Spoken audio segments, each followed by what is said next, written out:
तो आज सनौली में परमपिता परमात्मा के मूल ज्ञान का प्रचार होने जा रहा है। बहुत बड़े भाग हैं उन जीवों के जो अपने पूरे जीवन काल में एक बार भी इस मूल ज्ञान को सुन पाते हैं, इस आत्म ज्ञान को सुन पाते हैं। और उससे भी बड़े भाग हैं उन जीवों के जो इस ज्ञान को थोड़ा सा भी समझ पाते हैं। क्योंकि सुनना आसान है, आए बैठे घंटा 2 घंटा सुन के चले गए, लेकिन इस ज्ञान को समझना बहुत बहुत मुश्किल है। यह बिल्कुल वैसे है जैसे छोटे से बच्चे को पीएचडी का ज्ञान समझाया जा रहा हो, जल्दी नहीं समझ में आएगा। लेकिन अगर परमात्मा की कृपा हो गई, बंदी छोड़ की दया हो गई, तो ये ज्ञान एक एक बात आपके समझ में आने लग जाएगी। ये मालिक की कृपा से होता है। वो क्या करते हैं, उस भगत को, उस शिष्य को, उस जीव को विवेकी बना देते हैं। वो जब विवेकी बना देते हैं तो ये ज्ञान बड़े आराम से, सहजता से आपको समझ में आने लग जाता है। तो आज उसी मूल ज्ञान को इस भारत नेपाल के बॉर्डर सनौली में खोला जाएगा। और जैसे कि आपको पता है कि अब नेपाल में भी बहुत ही बड़े लेवल पे इस मूल ज्ञान का प्रचार हो रहा है। हमारे कई नेपाल के भगत भी आए हैं। तो अब एक ऐसा माहौल बन जाएगा जो केवल भारत नेपाल नहीं, पूरे विश्व में समानता को लेके आएगा।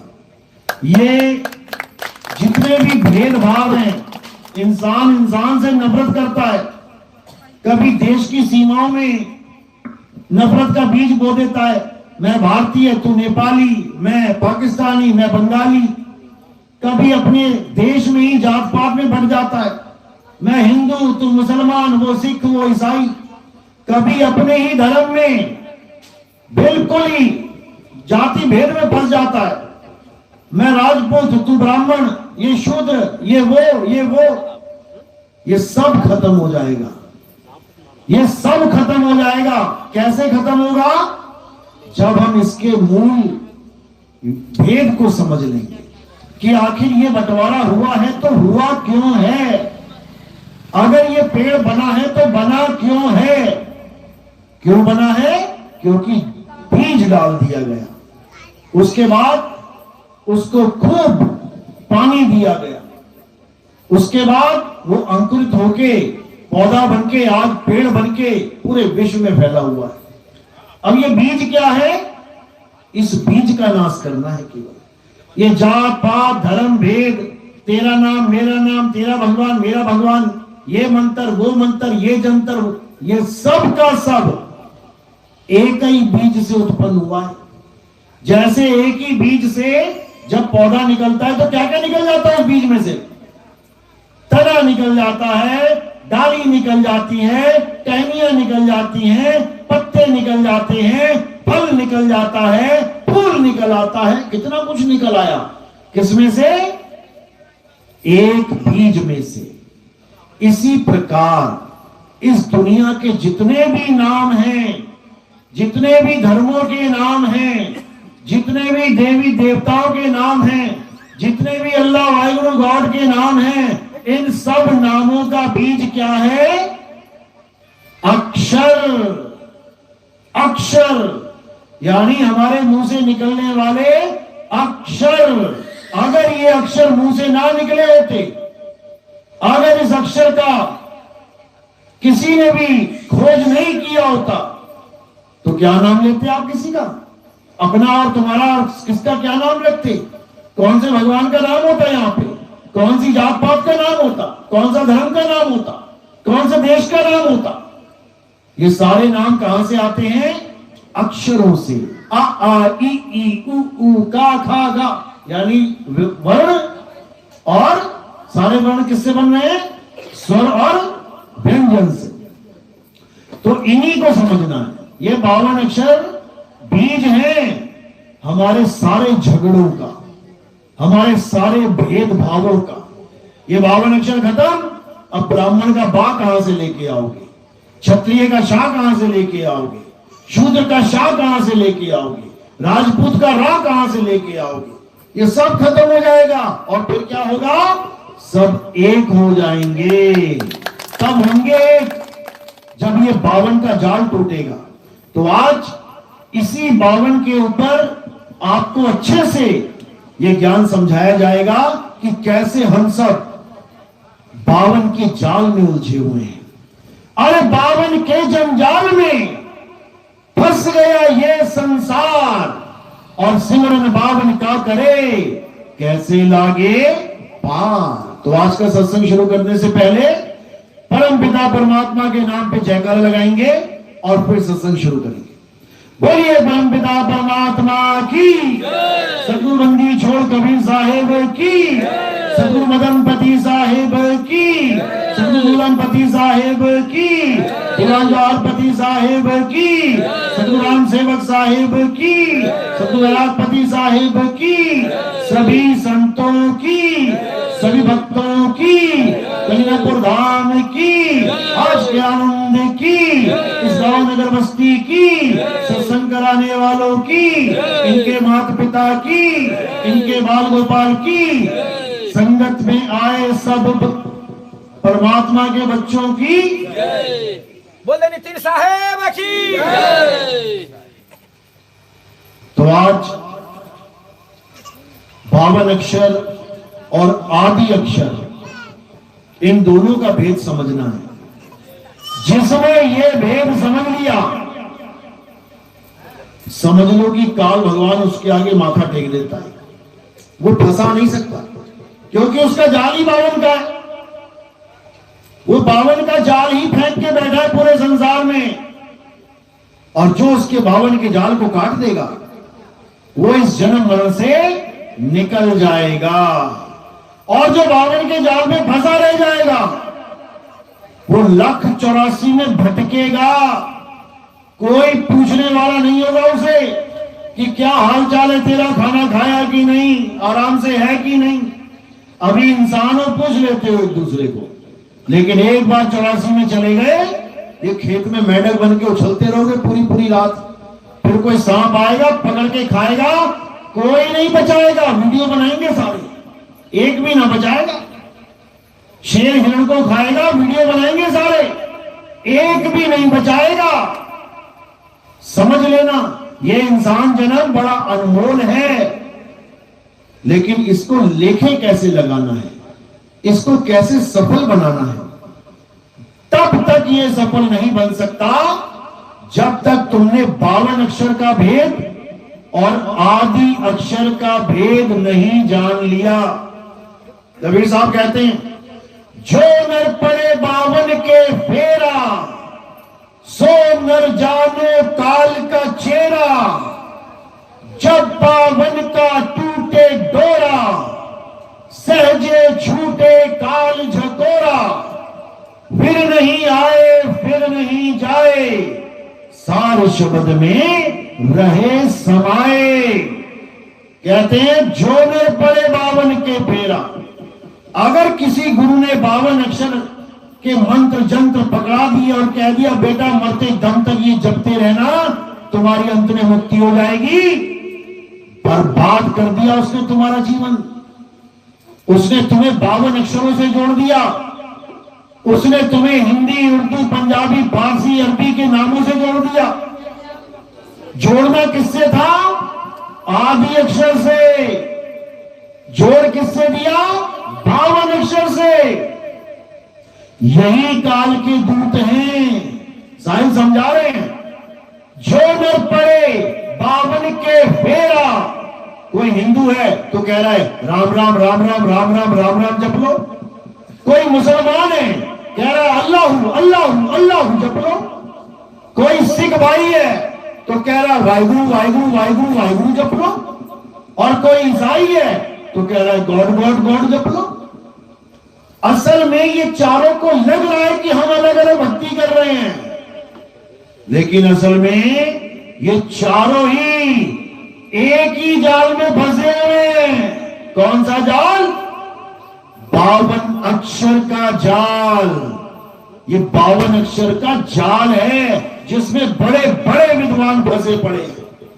तो साहिब कह रहे जब 52 का टूटे डोरा, सहजे छूटे काल झकोरा, यानी जब तुम्हारे जीवन में ऐसा गुरु आ गया जो तुम्हारे 52 अक्षरों को तुम्हारे जीवन से निकाल दे, तब समझना कि अब काल का जाल खत्म होगा। अब टूटेगा 52 का डोरा, नहीं तो इसी 52 के डोर से 1,84 में घुमा दिया इसने सबको। तो कह रहे फिर नहीं आए, फिर नहीं जाए, सार शब्द में रहे समाए। यानी अभी जो तुम काया में समा के बैठे हो, अभी जो तुम अपनी इस काया रूपी 3 लोक में बैठे हुए हो, अभी जो ये तोता इस पिंजरे में बैठा हुआ है, फिर कहां चला जाएगा? फिर सार शब्द में समाएगा। फिर नहीं आए, फिर नहीं जाए, सार शब्द में रहे समाए। यानी तुम कहां रह जाओगे? कहां चले जाओगे? सार शब्द में समा जाओगे। सार शब्द में समाने का मतलब क्या होता है? अब तुम्हारा जन्म और मरण नहीं हो सकता।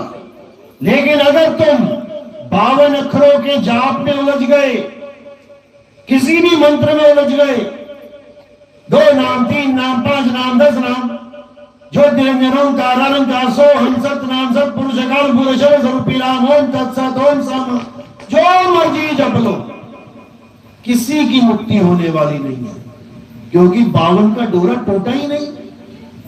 कबीर साहब कह रहे हैं जब 52 का डोरा तोड़ने वाला गुरु आ जाएगा, तब वो तुम्हें क्या लिखाएगा? अरे सोई गुरु पूरा कहावे, 2 अक्षर का भेद बतावे, एक छुड़ावे, एक लखावे, तब प्राणी निज घर को जावे। कहते जब ऐसा गुरु तुम्हारे जीवन में आ जाएगा जो तुमसे तुम्हारे नाम छुड़वा देगा। तुम क्या जप रहे हो? मैं राम राम जप रहा हूं, छोड़ दे। तू क्या जप रहा भाई? मैं अल्लाह अल्लाह जप रहा हूं, छोड़ दे। तुम क्या जप रहे हो? मैं वाहिगुरु वाहिगुरु जप रहा हूं, छोड़ दे। तुम क्या जप रहे हो? मैं हालेलुया जप रहा हूं, छोड़ दे। तो पकड़े किसे? उस आदि अक्षर को पकड़े जो 52 अक्षर से न्यारे हैं। 52 अक्षर जीव के द्वारा उत्पन्न होते हैं और आदि अक्षर कभी उत्पन्न और कभी नाश होता ही नहीं है, वो सदा सदा से है। इसी का भेद अर्जुन को समझाते हुए कृष्ण जी ने क्या कहा? हे अर्जुन, ये आत्मा अजन्मा है, ये आत्मा अजर अमर अविनाशी है, इसका ना तो कभी जन्म होता है और ना ही कभी मृत्यु होती है। ये आत्मा अचल है, अडोल है, सदा स्थिर रहने वाला है। ये आत्मा ही सत्य सनातन है। इतना क्लियर समझा दिया, लेकिन किसी को समझ में ही नहीं आ रहा। कृष्ण जी आत्मा आत्मा करते रह गए और हम लोग कृष्ण जी की मूर्ति पूजते रह गए। कृष्ण जी उस अविनाशी का भेद समझाने के लिए आए और हम नाशवान मूर्ति को ही कृष्ण बना के बैठ गए। कृष्ण जी ने उसका भेद समझाया जिसे अस्त्र शस्त्र काट नहीं सकता, अग्नि जला नहीं सकती, वायु सुखा नहीं सकती, जल भिगो नहीं सकता, और हम उसकी पूजा करने लग गए जिसको हथौड़ी तोड़ भी देती है, आग जला भी देती है, वायु सुखा भी देती है, जल भिगो भी देता है। और अगर गलती से खंडित हो जाए तो पंडित जी उठा के मूर्ति को मंदिर के बाहर भी छोड़ आता है। जाओ भगवान जी, तुम्हारा काम खत्म, अब नया भगवान लेके आएंगे 5000 वाला। ये धर्म बन चुका है हमारा, लेकिन ऐसा हमारा धर्म कभी नहीं था। हमारे ऋषि मुनियों ने भी, आप ग्रंथ पढ़ के देखो, आप गीता देखो, आप कोई भी ग्रंथ उठा के देखो, कहीं ना कहीं आपको आत्मा का जिक्र मिलेगा। आप वेद उठा लो, वेदों तक में आत्मा का जिक्र है। आत्मा क्या है?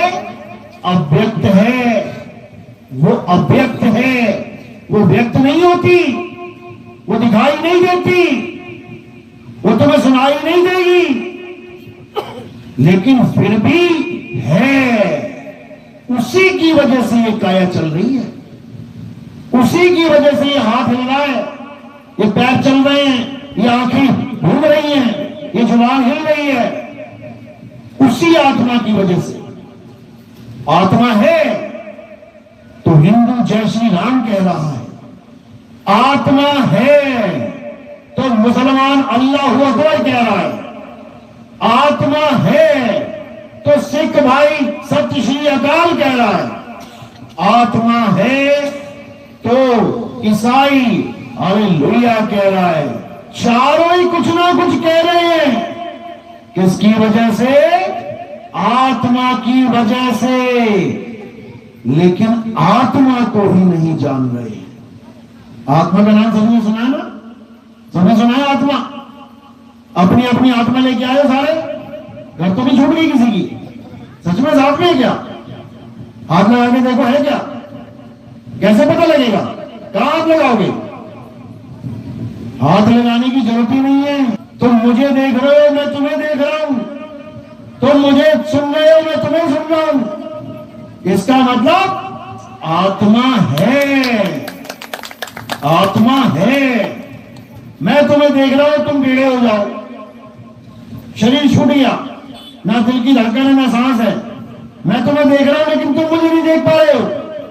आंख तुम्हारे पास है लेकिन तुम मुझे देख नहीं पा रहे हो, कान तुम्हारे पास है लेकिन तुम सुन नहीं पा रहे हो। क्यों? कारण क्या है? क्योंकि जो देखना और सुनने वाला था वही छोड़ के चला गया।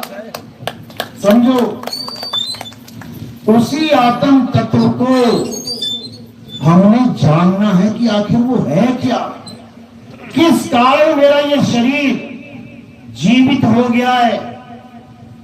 किस कारण? क्योंकि इस शरीर में एक जीव नाम का प्राणी है। जीव सुना ना? जीव। हम सबके शरीर में कौन रहता है? जीव। ईश्वर अंश जीव, अविनाशी। अब ये जो जीव है, जब तक ये काया में है तब तक ये शरीर को क्या रखेगा? जीवित। जीव प्लस इत, यानी यही है जीव। और जब ये जीव निकल जाएगा शरीर से तो ये क्या हो जाएगा? शरीर निर्जीव, यानी अब जीव नहीं है। लेकिन ये जीव जो एक शरीर को पकड़ता है, फिर छोड़ता है, फिर दूसरे शरीर को पकड़ता है, फिर छोड़ता है, फिर पकड़ता है, फिर छोड़ता है, ये ताकत कहां से लेके आ रहा है? इसको इतनी ताकत कहां से मिल रही है? क्योंकि ये ईश्वर का अंश है। ईश्वरी अंश जीव अविनाशी है, तो अविनाशी, लेकिन 84 में फंसा पड़ा है। ताकत परमात्मा से ही ले रहा है, लेकिन पूरी आसक्ति काया के साथ जोड़ के बैठ गया है। काया को अपना स्वरूप मान बैठा है। मैं लड़का, मैं लड़की, मैं आदमी, मैं औरत, इसी को अपना स्वरूप मान के बैठ गया है। आदमी और औरत दोनों एक दिन मरेंगे। क्यों? क्योंकि पैदा हुए। जब बच्चा पैदा हुआ, या तो लड़का या लड़की, और जब पैदा हो गया तो पक्का मरेगा। लेकिन जो शरीर को चला रहा है, जीव, वो कब मरेगा? वो कभी नहीं मरेगा। वो अजन्मा है, वो कभी जन्म नहीं लेता। जन्म कौन लेता है? शरीर जन्म लेता है। समझ लो, वो तो केवल शरीर को धारण कर रहा है, वो शरीर नहीं है, लेकिन अपने आप को भूला बैठा है तो अपने आप को शरीर मान लेता है। अब गुरु क्या करेगा? उसी जीव को इस काया रूप से छुड़वा के उसके अपने निज स्वरूप को लखा के, यानी परमपिता परमात्मा का जो स्वरूप है वही हम सब जीवों का निज स्वरूप है, उसका लखाव करा के उसका कल्याण करता है गुरु। उसी जीव को आत्मा का ज्ञान देता है गुरु। उस जीव आत्मा को परमात्मा तक पहुंचने का ज्ञान देता है गुरु। उस पद तक ये जीव पहुंच के स्वयं परमात्मा ही हो जाता है। गरीबदास जी महाराज समझा रहे हैं, कोटि तो ब्रह्मा भय और कोटि भय ईश, साहिब तेरी बंदगी से ये जीव हुए जगदीश। जिस दिन इस जीव को इसका पीव मिल गया, ये पीव ही हो जाएगा, समझ लो। जिस दिन गंगा नदी को उसका समंदर मिल गया, वो समंदर ही हो जाएगी, गंगा नहीं मिलेगी, कहां रह गई? समझो। तो साईं यही समझा रहे हैं। क्या कह रहे हैं? जब मैं था तब हरि नहीं, अब हरि है, मैं नहीं। जब तक मैं अपने आप को आदमी औरत यानी कुछ ना कुछ मान के बैठा था, जब तक मैं था तब तक हरि नहीं था, ढूंढ रहा था मैं।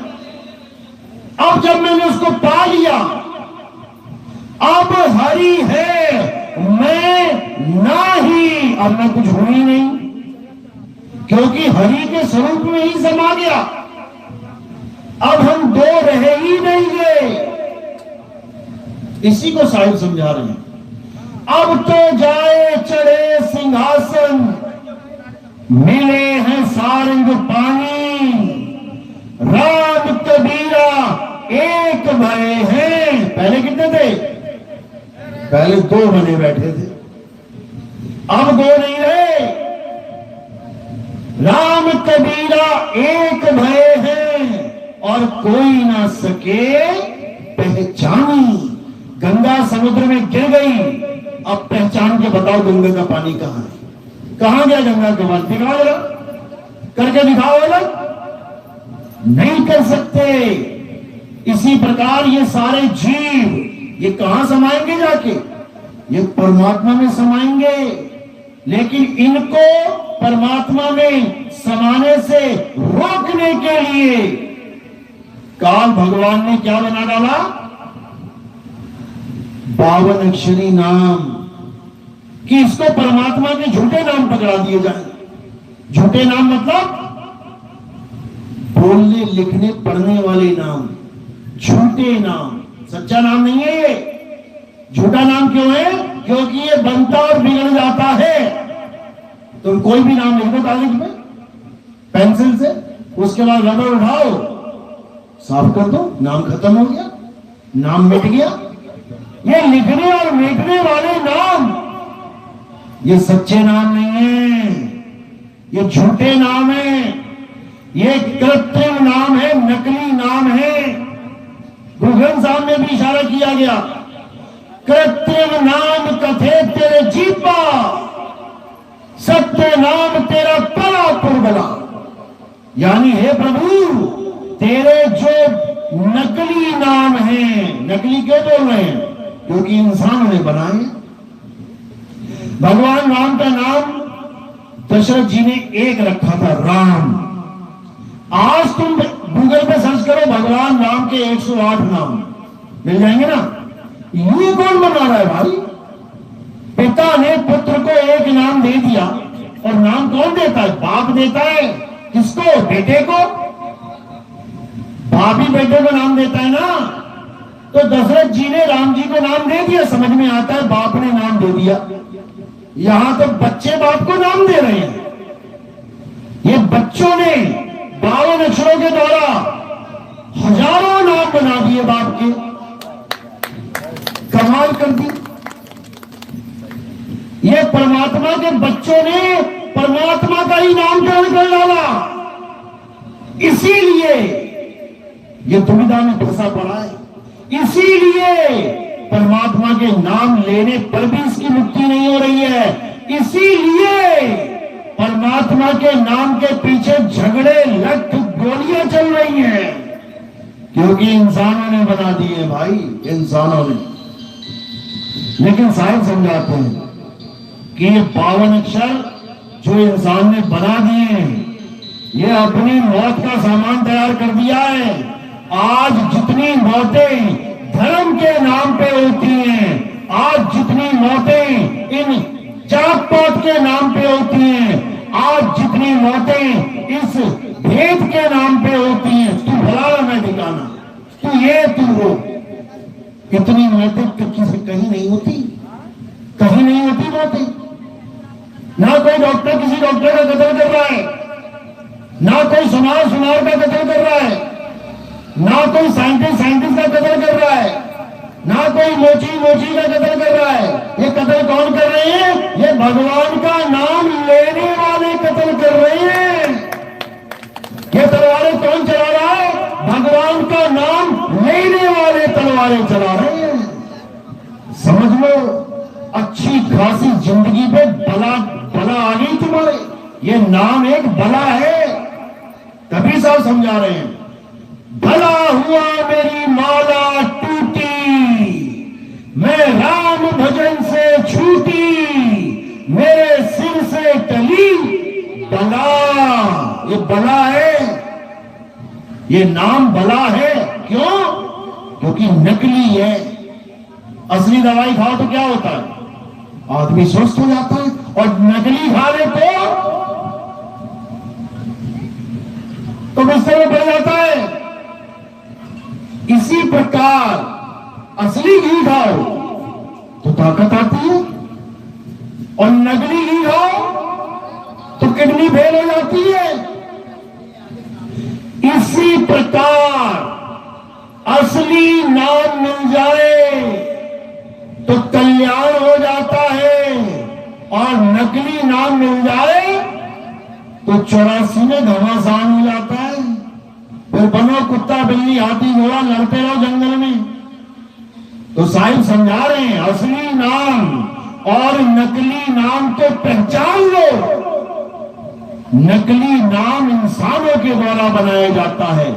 हिंदी में, पंजाबी में, उर्दू में, फारसी में, बंगाली में, ताइवानी में, चाइनीज, स्पेनिश, पोर्तुगीज, जापानीज, दुनिया भर की भाषाओं में ये सब नकली नाम है। और असली नाम वो बनने बिगड़ने में आता ही नहीं है, उसको कोई बना सकता ही नहीं है। और वो असली नाम क्या है?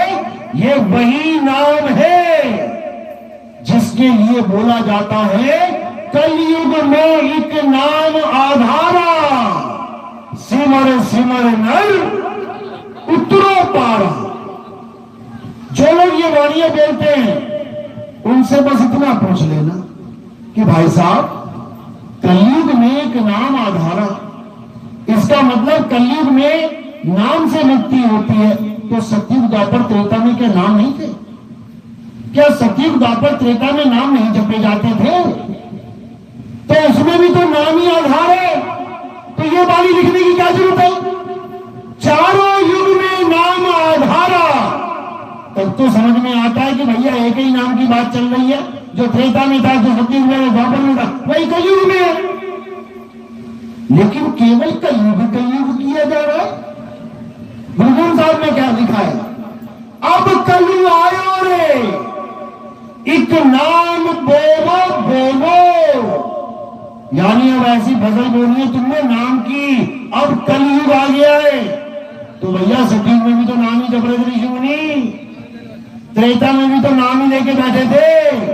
ये कलयुग में कौन सा नाम आ गया महान? ये तुम्हें समझना पड़ेगा। 3 युग में जो नाम चले हैं वो 52 अक्षरी नाम है, जंतर मंतर। और जो कलयुग में कल्याणकारी नाम है वो क्या है? वो 52 से परे, अक्षरों से परे, शब्दों से परे सत्य स्वरूपी राम का नाम है, आत्म राम का नाम है। उसको जानना पड़ेगा।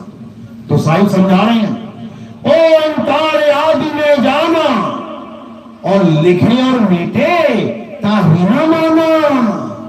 जो लिखने और मेटने वाले नामों को सत्य मानता है वो 84 में जाएगा, और जो अलेख को, अबोल को, अकह को समझ जाता है उसका बेड़ा पार हो जाएगा। साहिब समझा रहे हैं, एक नाम को जान के दूजा दे बहा दे उसे। कौन से वाले को? नकली वाले को। और क्या समझ ले? असली वाले को समझ ले। एक नाम को जान के दूजा दे बहा, चंचल से नहीं चल भया और नहीं आवे नहीं जा। बिल्कुल सिंपल। यानी इंसानों के द्वारा बनाए गए 52 अक्षरों को छोड़ दे और उस परम पिता परमात्मा के अविनाशी अजन्मे अक्षर से अपना चित्त जोड़ ले, क्योंकि वही सत्य है, वही सतनाम है। जब सत्य के साथ चित्त जुड़ जाएगा तो क्या हो जाएगा? आनंद ही आनंद हो जाएगा। इसीलिए कहते हैं, बोलिए सत्य चित्त आनंद भगवान की। ये कोई भगवान नहीं है, ये कोई भगवान नहीं है जिसको तुम सोच रहे हो सच्चिदानंद भगवान की जय। सच्चिदानंद 3 शब्दों का मेल है। सत्य क्या है? सत्य हे अर्जुन, इस दुनिया में 2 प्रकार के तत्व हैं। अध्याय 2 16वां श्लोक पढ़ो। हे अर्जुन, इस दुनिया में 2 प्रकार के तत्व हैं। एक असत्य तत्व है जो जन्मता और मर जाता है, जिसका नाश हो जाता है, जो पल पल बदलता है, जो सदा एक सा नहीं रहता, वो असत्य है। और सत्य क्या है? हे अर्जुन, ये आत्मा सत्य है। इसका ना तो कभी जन्म होता है ना ही कभी मृत्यु होती है। ये आत्मा अजन्मा है, नित्य है, शाश्वत है। यही परम सत्य है। तो क्या करना है? सत्य के साथ, यानी उस आत्म देव के साथ चित्त को जोड़ना है। सत्य चित्त, और जैसे ही जुड़ जाएंगे आपस में तो क्या हो जाएगा? आनंद ही आनंद हो जाएगा। इसे कहते हैं सच्चिदानंद स्वरूप हो जाना। कबीर साहब समझा रहे हैं, जिस मरने से जग डरे मेरे मन आनंद, और मरने पर ही पाइए पूरा परमानंद। मरने पर ही पाइए मतलब इस शरीर को खाली करने को मरना कहते हैं। अभी शरीर में बैठे हुए हो तो जिंदा हो, शरीर खाली करके चले जाओ तो शरीर की मृत्यु हो जाएगी। इसी को मरना कहते हैं। तो साहिब कह रहे हैं, जब तू शरीर को छोड़ के सत्य में समाएगा तब तेरा जन्म मरण का चक्कर खत्म हो जाएगा।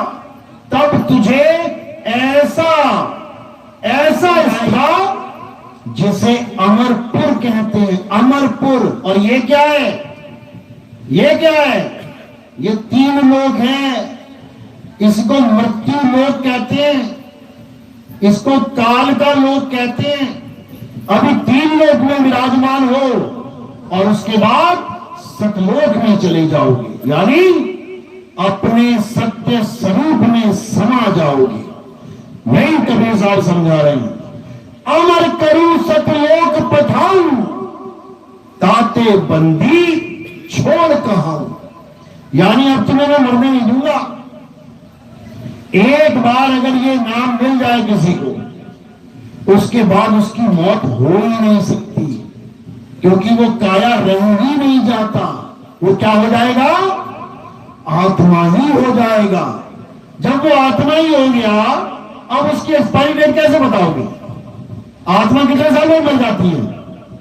ये साल खत्म हो जाएंगे, ये युग खत्म हो जाएंगे, ये समय खत्म हो जाएगा, आत्मा कभी खत्म नहीं होगी। उस अवस्था में रहोगे फिर, उसको कहते हैं अमरता। अमर हो जाओगे। लेकिन अमरता तब मिलती है मेरे भाई, जब गुरु के द्वारा दिए गए ज्ञान को अच्छे से समझ के, अटल होके साधना करनी पड़ती, तब मिलती है अमरता। साधना का मतलब राम राम राम राम राम अल्लाह अल्लाह, ये नहीं है साधना। साधना के शब्द में ही अर्थ छुपा है। साधने का क्या मतलब होता है? कहते हैं ना, निशाना साधो। क्या हुआ? साधना। निशाने को साधना, अपनी सूरत रूपी इस तीर को साधना।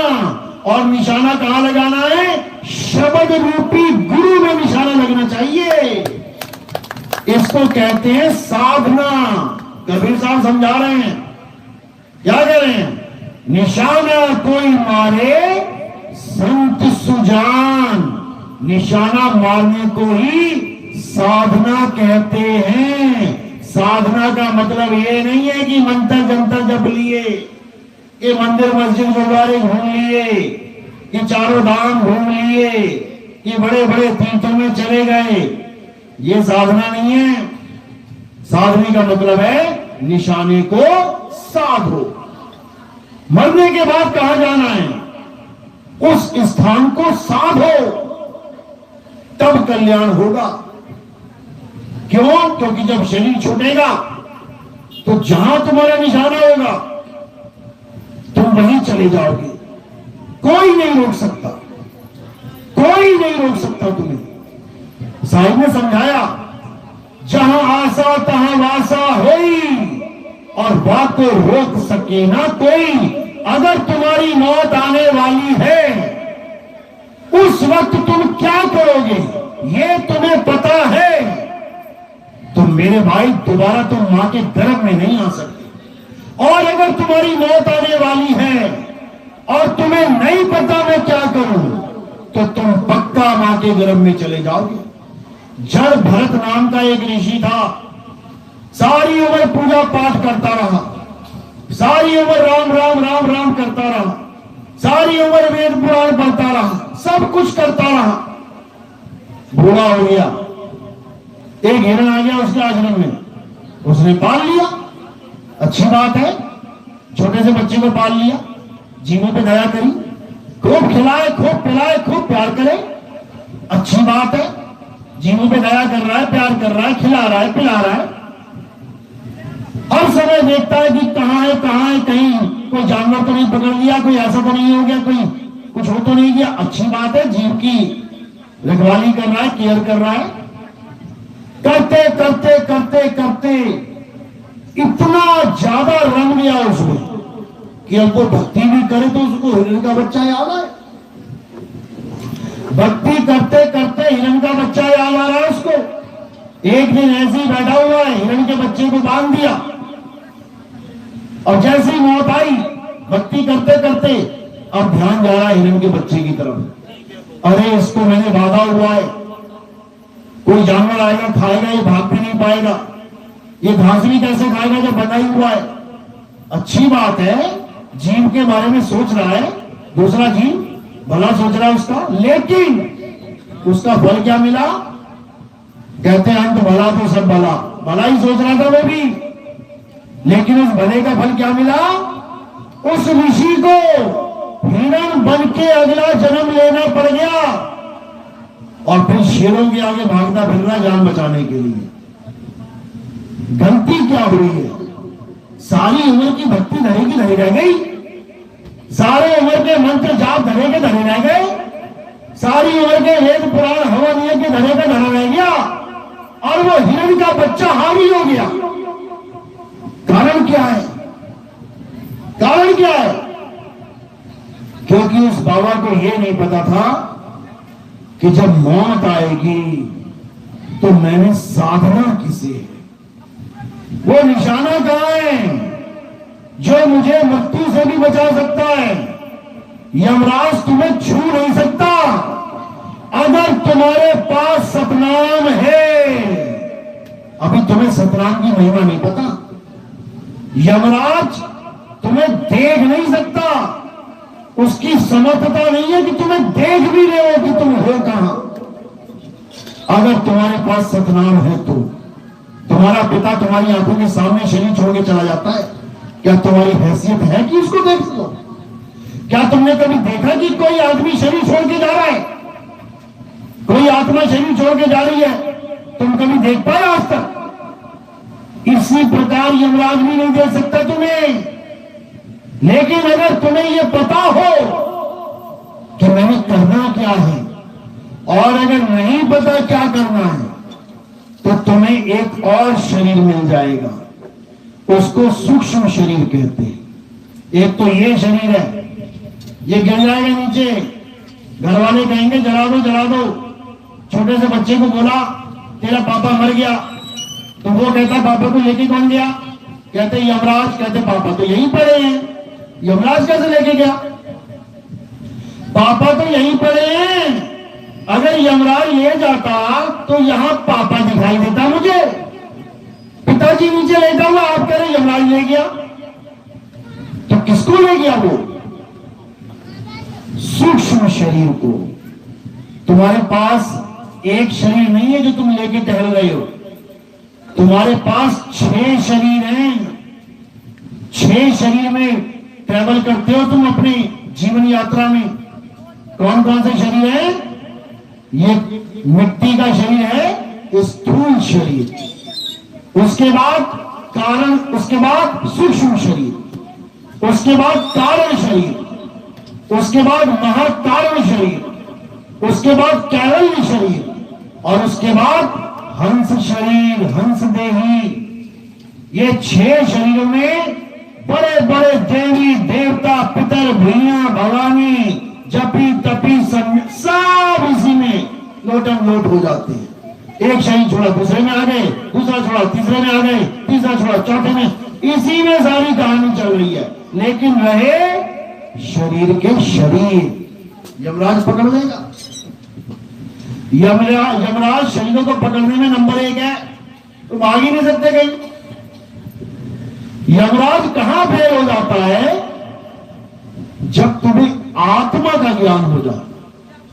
जब आत्मा का ज्ञान हो गया तब तुम खुद ही अपने शरीर को छोड़ देते हो। आपने एक फिल्म देखी होगी मिस्टर इंडिया, जो पुराने बंदे हैं वो जानते होंगे। भारत में फिल्म थी एक मिस्टर इंडिया। उस आदमी के, अनिल कपूर के पास एक घड़ी की तरह पहनने वाला ब्रेसलेट मिल जाता है, उसमें बटन दबाता है, वो गायब हो जाता है। लेकिन उसके कपड़े, उस पर जब रंग मारा जाता है तो वो दिखाई देने लग जाते हैं। अब वो नहीं दिखाई दे रहा है, लेकिन कपड़े दिखाई दे रहे हैं। कपड़ों के सहारे में पकड़ा जाता है। अब क्या वो करे कि कोई उसे पकड़ ना पाए? क्या करना है? कपड़े ही उतार देने हैं। कपड़े उतार के अपने मूल स्वरूप में आ जाना है। अब पकड़ के दिखा दूं, बस यही फार्मूला है, समझ लो। यही फार्मूला है मुक्ति का। ऐसा कोई नहीं है जिसको यमराज पकड़ के लेके नहीं जाएगा। एक भी नहीं बचेगा, चाहे हिंदू हो, चाहे मुसलमान, चाहे सिख, चाहे ईसाई, सब धरे जाएंगे। एक ही फार्मूला है बचने का। वो क्या है? अपने शब्द स्वरूप को पहचान लो। बचना चाहो काल जाल से तो चीनो शब्द हमारा, और कहे कबीर अमर कर रखूं जो निज हो हमारा। कहते अमर करके रखूंगा तुम्हें। ये यमराज की हैसियत नहीं कि तुझे ढूंढ के दिखाए। पकड़ना तो बहुत दूर की बात है, तुझे छू भी नहीं सकता। क्यों? क्योंकि तुझे मैं आत्मा बना दूंगा, और जब तुम आत्मा ही हो गए, सारे शरीरों को त्याग दिया, तो नैनम छिंदन्ति शस्त्राणि नैनम देहति पावका न चैनम क्रोधंतापे ना शोषति मारुता। यानी इस आत्मा को ना तो कोई शरीर कोई अस्तार सकता है, ना इसको पानी गीला कर सकता है, ना इसको वायु सुखा सकती है, ना जल भिगो सकता है। तो यमराज क्या पकड़ेगा फिर? यमराज कहां अग्नि में डालेगा फिर? कौन से नरक में लेके जाएगा? आग में डालेगा, इसको आग जला ही नहीं सकती, तो कैसे बनेगा? उसका कुछ नहीं होने वाला, ये नहीं पकड़ सकता उसको। तो इसीलिए कबीर साहब यही समझा रहे हैं, अपने आत्म स्वरूप को जान लो, तुम्हारा कल्याण हो जाएगा। जल में नीन प्यासी मोह देखत आवे हासी, आत्म ज्ञान बिना नर भटके, कभी काबा कभी काशी। कहते बस आत्म ज्ञान नहीं है इसलिए भटक रहा है, कभी काबा भाग रहा है, कभी काशी भाग रहा है। क्यों भाग रहा है? आत्म ज्ञान नहीं है। अगर आत्म ज्ञान हो जाए तो मेरे भाई कहीं जाने की जरूरत ही नहीं है। आत्म में राम, राम में आत्म, ऐसे हो जाएंगे दोनों एक।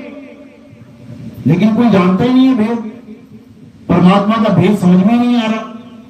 परमात्मा को ढूंढने लगे हुए हैं, लेकिन खुद को जानते नहीं, खुद को भूले पड़े, तो कैसे मिलेगा? पहले खुद को जानना पड़ेगा, अपने आप को जानना पड़ेगा। तुम्हारे अंदर ही परमात्मा का वास है। जो तिल माही तेल है, जो चकमक में आग, तेरा साईं तुझ में है, जाग सके तो जाग। तेरा साईं तुझ में है, लेकिन तुझे अपना ही होश नहीं है, तुझे अपने बारे में पता नहीं है,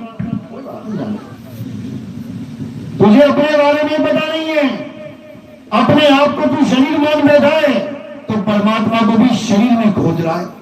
जिस दिन तू अपने आप को आत्मा जान लेगा, उस दिन परमात्मा को अपनी आत्मा में खोजेगा, तब कल्याण होगा, नहीं तो नहीं होगा।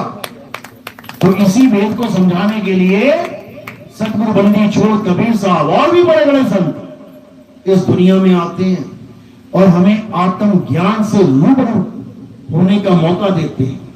तो जब संत आपके जीवन में आ जाएगा, तो ये जाप, ये मुंह से निकलने वाले नाम, ये अजपा जाप, ये सांसों में जपने वाले नाम, ये अनहद नाद, ये कानों में उंगलियां डाल के ये 5 शब्द 5 धुनों को सुनने वाले नाम, ये सब छुड़वा दिए जाएंगे।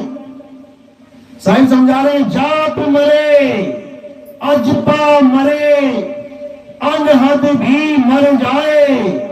ये 5 धुने कानों में डाल के अनहद बाजा, ये भी मर जाएगा। इसी को परमात्मा का नाम मान के बैठ गए कई लोग। ये भी नहीं सोच रहे हैं कि ये 5 धुने ये परमात्मा कैसे हो सकती है। परमात्मा तो एक है, अखंड है, अविनाशी है। ये 5 धुने परमात्मा कैसे हो जाएंगे? ये माया जाल है। कबीर साहब समझा रहे हैं, अनहद बाजा जम का थाना, 5 तत्व करे घमसाना, अनहद बाजा विधि विधि बाजे, सार शब्द न्यारी धुन गाजे। दोनों का भेद बता दिया। कहते हैं जो अनहद बाजा है, जम का थाना, पुलिस वाले का थाना होता है, जब बैठा लेते ना वहां पे, आजा बेटा इधर, हालत खराब हो जाती है। इसी प्रकार यमराजा का थाना है वो। जो अनहद नाद में उलझ गए, वो यमराजा के जाल में फंस गए, अब उनकी हालत खराब होने वाली है। तो कहते हैं अनहद बाजा विधि विधि बाजे। कभी घंटा सुनाई देने लग जाएगा, कभी शंख की आवाज सुनाई देने लग जाएगी, कभी बीना सुनाई देने लग जाएगी, कभी बांसुरी सुनाई देने लग जाएगी, अलग अलग आवाजें सुनाई देने लग जाएंगी। उसे अनहद नाद कहते हैं। वही काल का जाल है।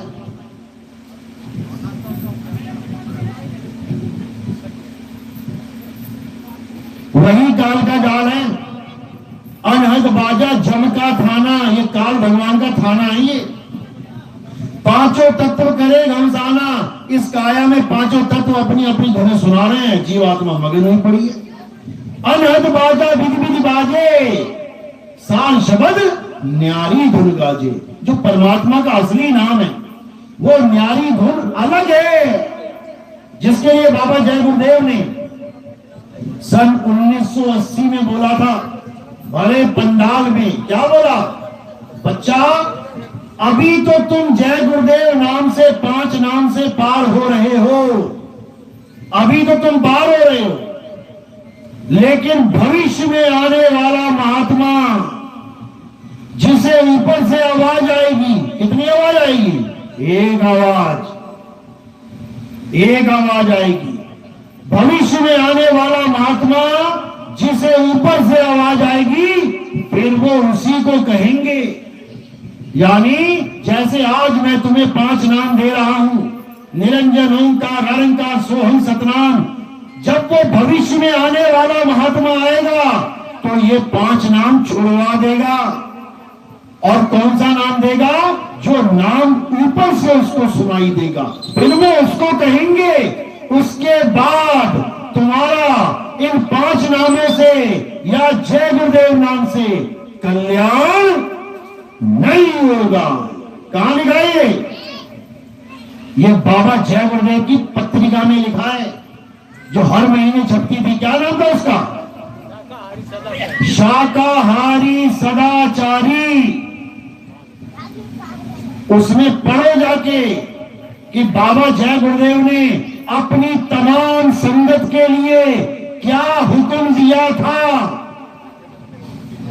जो ये कह रहे हैं कि अरे बाबा जय गुरुदेव को छोड़ के आगे चले गए, अरे बाबा जय गुरुदेव ने भविष्य में आने वाले महात्मा का जिक्र किया है। भविष्य में आने वाले, अभी जो गद्दी पे बैठे हैं उसकी बात नहीं चल रही है। कई लोग कहते हैं बाबा जय गुरुदेव अपने लिए बोलते थे, क्या बाबा जय गुरुदेव भविष्य में आएंगे क्या? आज मैं यहां बैठा हूं सत्संग में, मैं क्या कहूंगा कि भविष्य में आने वाला महात्मा मैं ही हूं। इतनी सी भी बात नहीं समझ पा रहे हैं। और बाबा जय गुरुदेव ने डंके की चोट पे बोला था कि बच्चा, कोई भी मेरा चेला गुरु बनने की गलती मत कर देना, गुरु मत बन जाना। उसी पत्रिका में लिखा है मोटे मोटे अक्षरों में। लेकिन आज बाबा जय गुरुदेव के जाने की देर थी, ये चंडाल चौकड़ी गुरु बन के बैठ गई। गुरु के वचन की पालना तक नहीं कर रहे हैं और कह रहे हमारी मुक्ति हो जाएगी। बाबा जय गुरुदेव ने अगर किसी को गुरु बनाना होता तो क्या वो किसी का नाम नहीं बोल सकते थे? क्या वो किसी के नाम पे वसीयत नहीं कर सकते थे? अगर बाबा जय गुरुदेव को आगे ये पंथ चलाना होता, कोई उत्तराधिकारी नियुक्त करना होता, तो जो दुनिया की भविष्यवाणी कर गया वो क्या अपने पंथ की भविष्यवाणी नहीं कर पाता? वो सबको ये कहते रहे कि आने वाला भविष्य में जो महात्मा होगा उसका एक नाम, एक झंडा, एक भाषा होगी। और अपने 20 झंडे हो गए उनके, अपने पंथ के 20 टुकड़े हो गए। एक तो क्या होना था सारे संसार में, खुद 5 नाम देते गए और महिमा किसकी गाते गए? जिसका एक नाम होगा, एक झंडा होगा, एक भाषा होगी। बोला कि नहीं बोला? हाथ खड़े करो जिन्होंने सुनाई है। देखो सारे पंडाल में हाथ खड़े हो गए। इसीलिए कह रहा हूं मैं, इसीलिए कह रहा हूं कि अब वो समय आ गया है जब कलयुग में सतयुग आएगा। आएगा, कोई रोक नहीं सकता भाई का लाल, क्योंकि ये संतों के वचन हैं। अरे संत वचन पलटे नहीं और पलट जाए ब्रह्मांड। ये ब्रह्मांड पलट सकता है, ये संतों के वचन नहीं पलट सकते। तो हम तो उस बाबा की जयकारे लगाते हैं जिस बाबा ने अपने रहते हुए किसी और की महिमा गा के चला गया। है कोई ऐसा संत आज के समय में?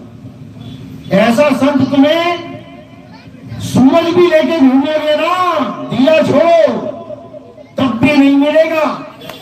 जो गद्दी पे बैठ के आने वाले संत की महिमा गा के चला जाए। आज जितने भी बैठे हैं चंडाल चौकड़ी, ये अपनी महिमा गाने वाले हैं सारे।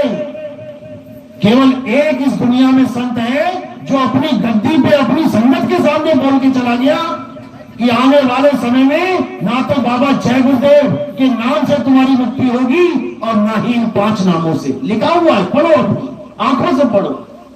तो गुरु के हुक्म में कौन है? जो उस पंथ में जुड़ जाएंगे जिसका एक नाम, एक भाषा, एक झंडा होगा। अब एक नाम क्या है, एक भाषा क्या है, एक झंडा क्या है, ये भी समझ लो। एक नाम मतलब सतनाम, सतनाम मतलब सत्य ही नाम है। और यह सत्य हर धर्म में विराजमान है। हिंदुओं में देखो क्या कह रहे हैं? ईश्वर सत्य है। ईश्वर क्या है? सत्य है। अब सत्य क्या है बताओ जरा। ईश्वर सत्य है, लेकिन तुम्हें सत्य ही नहीं पता क्या है। अब तुम कुछ ना कुछ अपना बना के बैठ जाओ। अब तुम कुछ ना कुछ अपना मनमाना बना के बैठ जाओगे। क्या हुआ बाबू? तो कहते हैं ईश्वर सत्य है। अब तुम्हें अगर सत्य पता है तो तुम बड़े आराम से समझ जाओगे कि ईश्वर क्या है। कहने का मतलब पानी H2O है। अब जो तो विज्ञान, जिसने तो विज्ञान पढ़ा हुआ है, जिसने विज्ञान पढ़ा है वो एक मिनट में समझ जाएगा कि पानी H2O है। भले उसको पानी का नाम तक ना पता हो, लेकिन अगर उसने सुन लिया ना H2O है, उसी वक्त उसको तत्व ज्ञान हो जाएगा कि ये किसकी बात कर रहा है? H2O, वाटर की बात कर रहा है, जल की बात कर रहा है। भले किसी भी देश का बंदा क्यों ना हो। और किसी ने कहा जल H2O है, एक मिनट में समझ में आएगा ये जल H2O क्या मतलब है। यानी जल, वाटर, नीर, तो ये पानी H2O है। तो जो H2O को जानता है वो कभी झगड़ा करेगा ही नहीं, क्योंकि उसको पता लग गया अच्छा जल भी H2O है, वाटर भी H2O है, पानी भी H2O है, नीर भी H2O है, तो भी H2O है। और मैं लड़ू किससे? अरे मेरे ही H2O के ये 5 नाम रख दिए इसने, मैं किससे लड़ू? और जिसको नहीं पता H2O क्या है, वो कुछ ना कुछ किसी और को पानी जल बना के बैठा देगा। देखो अगली लाइन, ईश्वर सत्य है। अब सत्य नहीं पता क्या है तो क्या बना दिया? सत्य ही शिव है बना दिया ना। क्या बना दिया? सत्य को शिव बना दिया। तो ब्रह्मा क्या है? तो विष्णु क्या है? बस यही दिक्कत है, यही दिक्कत है। अब शिव क्या है वो भी नहीं समझ में आ रहा किसी को। शिव का मतलब होता है ई की मात्रा जब शब्द में लग जाए तो क्या बन जाता है? शिव। ईश्वर सत्य है, जो ई है, ई वही जब शव के साथ जुड़ जाती है तो ई और शव जुड़ के शिव बन जाता है। ईश्वर सत्य है। सत्य क्या है? आत्मा। आत्मा ही सत्य है, आत्मा के अलावा सब झूठ है। ईश्वर सत्य है यानी ईश्वर आत्मा है। सत्य ही शिव है यानी आत्मा ही इस शव के अंदर ईश्वर रूप में विराजमान है। शिव ही सुंदर है यानी इस पंच भौतिक नाशवान शरीर में अगर कुछ सुंदर है तो क्या है? आत्मा सुंदर है। तभी तो तुम्हारा चेहरा खिला हुआ है। और जब आत्मा निकल गई ना तो मिस वर्ल्ड भी हो ना, ऐसा हो जाएगा चेहरा तुम देख नहीं पाओगे उसको। ऐसा चेहरा मुरझा जाएगा उसका, सारी सुंदरता बाहर में चली जाएगी। अगर ईश्वर ने साथ छोड़ दिया तो, सत्य ने साथ छोड़ दिया तो, आत्मा ने साथ छोड़ दिया तो ईश्वर क्या है? सत्य है। ये तो हो गया हिंदू डिपार्टमेंट। अब मुस्लिम डिपार्टमेंट में आ जाते हैं। मुस्लिम डिपार्टमेंट क्या कहता है? अल्लाह अल हक। अब ये क्या भला है भाई? इसका मतलब है अल्लाह सत्य है। ले यहां भी सत्य आ गया, यानी अल्लाह सत्य है। अब सत्य क्या है ये नहीं पता, तो अल्लाह को क्या मान बैठे हैं कि ये अल्लाह लिखा यही अल्लाह है, ये अल्लाह का नाम ही अल्लाह है। अल्लाह अल्लाह अल्लाह। अरे सत्य सत्य बोल ले, अल हक बोल ले, लेकिन अल्लाह पे टिक जाएगा जाके। क्यों? अल हक का पता ही नहीं है क्या? और जिसने अल हक कहा उसको फांसी पे चढ़ा दिया मुसलमानों ने। जिसने कहा अनल हक, यानी मैं ही सत्य हूं। जब आप अपनी आत्मा को जानोगे तो आप आत्मा ही हो जाओगे, और आत्मा क्या है? सत्य है। जब आप आत्मा हो गए तो आप ही तो सत्य हो गए। जब मुसलमान फकीरों ने कहा कि मैं ही सत्य हूं, उनको फांसी पर चढ़ा दिया गया। जैसे हमारे ऋषि मुनि कहते हैं अहम ब्रह्मस्मि, मैं ही ब्रह्म हूं। क्या झूठ बोल दिया उन्होंने? क्या गलत बोल दिया उन्होंने?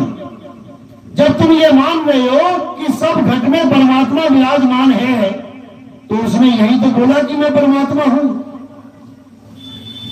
वही बात बोली जो तुम कहना चाह रहे हो। तुझ में राम, मुझ में राम, सब में राम समाया, तो राम ही तो परमात्मा है। जब तुझ में भी राम समा गया, मुझ में भी राम समा गया, तो हम राम ही तो हो गए। लेकिन किसी को समझ में नहीं आ रहा। जो तुझ में मुझ में राम समाया, उसको छोड़ के ये 2000, 5000, 10,000 पत्थर का राम पूज रहे हैं। जो आत्म तत्व हम सब में समाया, उसको छोड़ के वो टूटने फूटने वाले राम को पूज रहे हैं। ये हमारा धर्म नहीं है भाई। हमारा सत्य सनातन धर्म केवल आत्म देव की बात करता है, अजन्मे की बात करता है, शाश्वत नित्य की बात करता है। ये टूटने फूटने वाला भगवान हमारा ना कभी था और ना कभी होगा। याद रखो, इसी टूटने फूटने वाले भगवान के चक्कर में हम कंगाल हुए। बड़े बड़े राजाओं ने क्या कर दिया? सारा सोना इकट्ठा करके बड़ी बड़ी मूर्तियां बना दी, लगा दी चौक पे। उसके बाद क्या हुआ? चीनी फेंकोगे चींटी आएगी। आ गई चींटियां विदेशों से, आ गए अरब देश से चींटियां, अफगानिस्तान से आ गए अंग्रेजी चींटियां। उसके बाद क्या हुआ? सारे मंदिर लूट लिए गए। बताओ किसका पैसा गया? किसका नुकसान हुआ? हम लोगों का। हमारे देश को कोई लूट के ले जाए तो किसका नुकसान होगा? हमारा। और नुकसान कराने वाले कौन थे? ये वो मूर्ख थे जिन्होंने बड़ी बड़ी मूर्तियां सोने की बना दी। बताओ, अरे भगवान राम के सोने के थे या हनुमान जी सोने के थे या कृष्ण जी सोने के थे? वो बता दो। क्या राम जी पत्थर के थे या कृष्ण जी पत्थर के थे? अरे उन्होंने तो पत्थर को पैर लगा के इंसान बना दिया। अहिल्या को जब श्राप लगा पत्थर की बन गई, राम जी ने पैर लगा के पत्थर को इंसान बना दिया। और ये इंसान इतना महान है कि इसने भगवान को ही पत्थर बना दिया। तो अरे वाह इंसान, तेरा क्या होगा कल्याण। तो भाई अब जागना है, अब उस आत्म तत्व को जानना है जो हिंदू में भी है, मुसलमान में भी है, सिख में भी है, ईसाई में भी है। उसके बिना कोई पत्ता नहीं हिल सकता। हिला के दिखा दो, हिला के दिखा दो। तो जिसके बिना पत्ता नहीं हिल सकता, जो आज तक सुनते आ रहे थे परमात्मा के बिना पत्ता नहीं हिलता, वो आत्मा है। उसके बिना तुम्हारी उंगली नहीं हिल सकती। उसको जानो। जब उसको जान जाओगे तो हिंदुओं का ईश्वर सत्य भी समझ में आ जाएगा, मुसलमानों का अल्लाह अल हक भी समझ में आ जाएगा, सिखों का सत्य श्री भी समझ में आ जाएगा, और ईसाइयों का गॉड इज ट्रुथ भी समझ में आ जाएगा। सब कुछ समझ में आ जाएगा। जिस दिन आत्मा को जान लोगे। तो क्या करना है अब आत्मदेव पूजिए, गुरु के सहज सुभाए, आत्मेनो आत्मे की प्रतीत देखकर ही पर्चा पाए। यानी अब किसकी पूजा करनी है? आत्मा की पूजा करनी है। आत्मा के अलावा हर प्रकार के जड़ तत्व को छोड़ देना है और पूरे संसार में सत्य को उजागर कर देना है। इसी को कहते हैं कलयुग में सतयुग का आगमन। बोलिए परमपिता परमात्मा की, सदगुरु बंदी छोड़ कबीर साहेब की, बाबा जय गुरुदेव की, सदगुरु मदनपति साहेब की, सदगुरु राजपति साहेब की, कलीनापुर धाम की, सभी संतों की, सकल हंस को बंदगी साहेब बंदगी। बोले नितिन साहेब की। पता नहीं साहब कैसे आदमी